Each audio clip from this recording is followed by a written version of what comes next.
오늘 우리에게 주신 말씀은 시편 119편 97절에서 112절입니다. 시편 119편 97절에서 112절인데요. 제가 가지고 있는 성경 구약 893면에 있습니다. 893면에 있는 시편 119편 97절에서 112절의 말씀입니다. 우리 다 같이 한 목소리로 합독하도록 하겠습니다. 내가 주의 법을 어찌 그리 사랑하는지요. 내가 그것을 종일 작은 소리로 읊조리나이다. 주의 계명들이 항상 나와 함께 하므로 그것들이 나를 원수보다 지혜롭게 하나이다. 내가 주의 증거들을 늘 읊조림으로 나의 명철함이 나의 모든 스승보다 나으며 주의 법도들을 지킴으로 나의 명철함이 노인보다 나으니이다. 내가 주의 말씀을 지키려고 발을 금하여 모든 악한 길로 가지 아니하였사오며 주께서 나를 가르치셨으므로 내가 주의 규례들을 떠나지 아니하였나이다. 주의 말씀의 맛이 내게 어찌 그리 단지요 내 입의 꿀보다 더 다니이다. 주의 법도들을 말미암아 내가 명철이 되었으므로 모든 거짓 행위를 미워하나이다. 주의 말씀은 내 발의 등이요 내 길의 빛이니이다. 주의 의로운 규례들을 지키기로 맹세하고 굳게 정하였나이다. 나의 고난이 매우 심하오니 여호와여 주의 말씀대로 나를 살아가게 하소서. 여호와여 구하오니 내 입에 드리는 자원 제물을 받으시고 주의 공의를 내게 가르치소서. 나의 생명이 항상 위기에 있사오나 나는 주의 법을 잊지 아니하나이다. 악인들이 나를 해하려고 올무를 놓았사오나 나는 주의 법도들에 써나지 아니하였나이다. 주의 증거들로 내가 영원히 나의 기업을 삼았사오니 이는 내 마음의 즐거움이 됨이니이다. 내가 주의 규례들을 영원히 행하려고 내 마음을 기울였나이다. 아멘. 성도는 이 땅에서 어떻게 살아야 될지, 어떤 길로 가야 될지 아는 사람들입니다. 세상 사람들은 갈 바를 알지 못합니다. 헤매입니다. 신자는 그렇게 하지 않죠. 그렇지만 우리 그리스도인들은, 성도들은 그렇게 살지 않습니다. 어떻게 그렇게 지혜로운 삶을 살 수 있을지, 살 수 있는지 오늘 그 비법을 오늘 말씀을 통해서 같이 나눴으면 좋겠습니다. 오늘 시편 기자는 이렇게 말합니다. 주의 말씀은 내 발의 등이요 내 길의 빛이니이다. 주의 의로운 규례들을 지킴으로 맹세하고 굳게 정하였나이다. 시편 기자는 주의 말씀이 자신의 발의 등이요 길의 빛이라고 고백하고 있습니다. 어두운 인생을 걸어갈 때 말씀이 그 길의 빛이 된다는 것이죠. 그래서 그는 이 말씀을 따라서 의로운 규례들을 지키기로 굳게 결단했다고 고백하고 있습니다. 사랑하는 성도 여러분, 성도는 그 말씀을 등불로 삼아 하루하루를 그 말씀에 따라 순종하는 삶을 살아야 된다는 것이죠. 우리의 인생은 한 치 앞도 내다볼 수 없습니다. 어두움이죠. 어떻게 보면 되게 비관적인 말일 수도 있지만 아닙니다. 실제로 인생은 한 치 앞도 알 수가 없습니다. 어두움이라고 말할 수 있는 것이죠. 그리고 인생 가운데 찾아오는 여러 고난을 생각해 볼 때 그 말은 더욱더 우리에게 아프게 다가옵니다. 많은 사람들이 이 어둠 속에 어디로 가야 할지 모르고 방황하고 있죠. 방향도 알지 못하고 가는 길도 알지 못합니다. 만약 하나님께서 긍휼을 베풀어 주시지 않는다면 인생들에게는 아무런 소망이 없는 것이죠. 하나님은 인생들에게 말씀을 보내주셔서 그들의 눈을 밝혀 주십니다. 말씀을 통해 갈 길을 알려주시고 가는 길을 비추어 주십니다. 이스마엘이 아브라함이 하나님의 말씀을 믿지 못해서 낳은 아들이죠. 그래서 나중에 보시면 알겠지만 하갈이라는 여자가 사라한테 쫓겨납니다. 그렇죠? 쫓겨나서 이제 광야로 가는데 그때 이제 사막이다 보니까 물이 없어서 죽어가는 아들의 모습을 보면서 성경에서는 창세기에서는 이렇게 고백합니다. 아들이 차마 죽는 모습을 차마 보지 못하겠나이다 라고 했을 때 하나님께서 어떻게 하시죠? 이런 표현이 있습니다. 눈을 뜨게 하셨다. 눈을 밝히시게 하셨다. 하나님의 말씀은 우리의 어두웠던 눈들을 밝혀내는 것이죠. 그래서 주님의 길을 보게 하십니다. 오늘 말씀에서 그것을 말씀하고 있는 것이죠. 말씀은 우리가 얼마나 큰 죄에 빠졌는지 알게 해줍니다.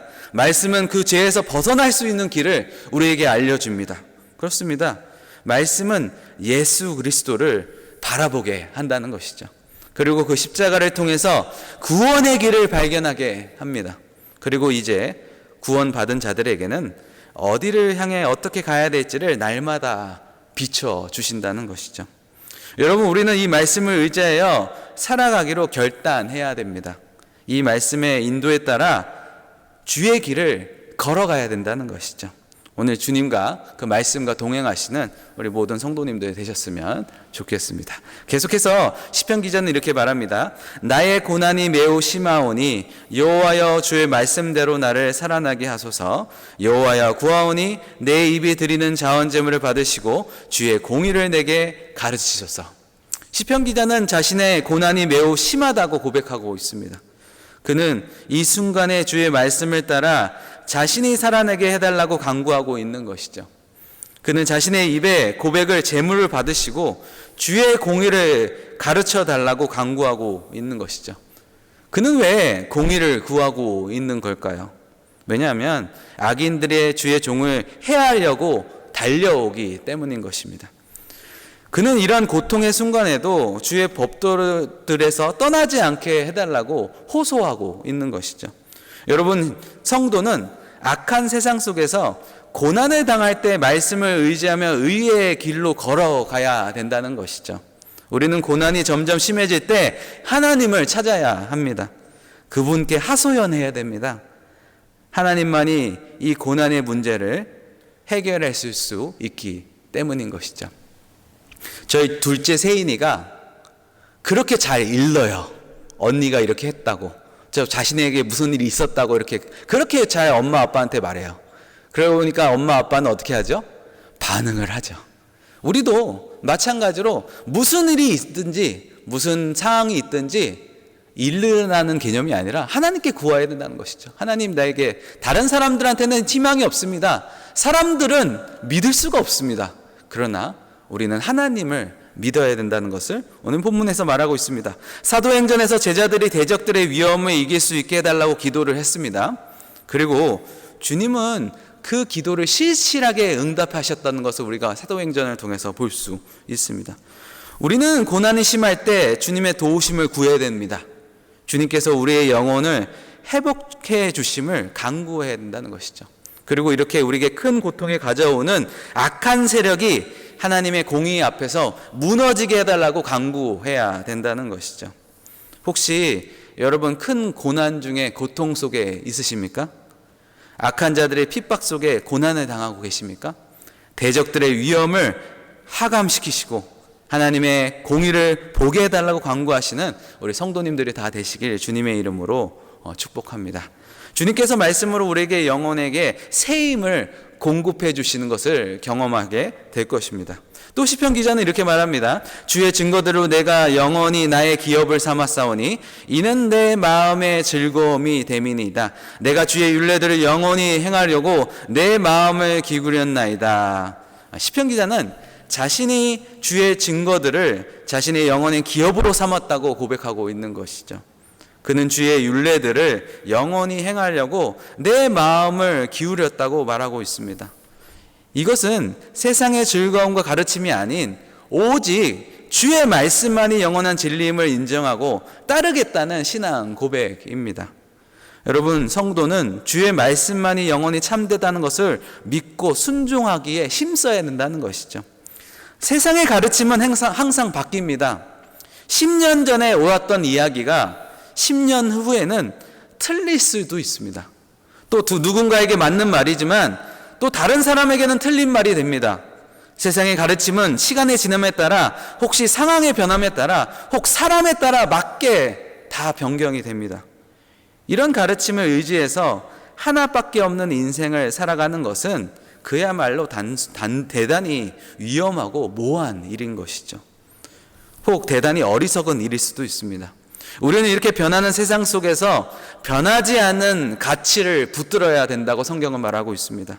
영원히 변하지 않는 참된 진리를 찾고 붙들어야 된다고 말하고 있습니다. 그것이 무엇이죠? 예, 맞습니다. 하나님의 영원하신 말씀이라는 것이죠. 말씀은 영원합니다. 그래서 성경은 이렇게 고백합니다. 풀은 마르고 꽃은 시들어도 주의 말씀은 영원하다. 이것을 믿고 고백하시는 우리 성도님들이 되셨으면 좋겠습니다. 이것들을 붙들고 살아갈 때 자마다 영원한 기업을 얻게 될 거라고 성경은 오늘 말씀하고 있는 것이죠. 결론입니다. 사랑하는 성도님들, 성도는 주의 말씀을 통해 우리가 어디로 가야 될지, 어떻게 살아야 될지 알 수 있는 사람들입니다. 우리는 고난을 당할 때에도 영원하신 말씀을 의지하여 의의 길로 걸어가야 합니다. 그렇게 할 때 우리는 실족하지 않고 영원한 나라에 이를 수 있다고 성경은 말하고 있는 것이죠. 오늘도 주님의 말씀으로 승리하시는, 또 이겨내시는, 또 살아내시는 우리 모든 성도님들 되시길 주님의 이름으로 축복합니다. 기도하겠습니다. 하나님 감사합니다. 그렇습니다. 내가 속한 분 예수 말씀밖에 없으면 우리가 오늘 말씀을 통해서 배웠습니다. 그 어떤 것도, 세상의 그 어떤 것도 우리에게 희망과 소망을 줄 수 없음을 고백합니다. 주님의 말씀만이 우리에게 참된 소망이고 우리의 희망임을 고백합니다. 주님, 그 말씀 앞에 우리가 나아갑니다. 하늘문을 열어주셔서 우리의 다친 마음, 우리 메마른 마음, 우리 억눌린 마음을 열어주시고 주님의 말씀을 볼 수 있는 눈을 뜨게 도와 주시옵소서. 또 기도의 자리로 나아갑니다. 여러 가지 간구가 있습니다. 주님 하늘문을 열어주셔서 우리를 긍휼히 여겨주시고 긍휼히 여겨주셔서 우리의 은혜 가운데, 우리 기도 가운데, 우리의 삶 가운데 은혜를 베풀어 주신 그 하나님을 맛볼 수 있는 귀한 시간이 될 수 있도록 도와 주시옵소서. 감사드렸고 예수님의 이름으로 기도드렸습니다. 아멘.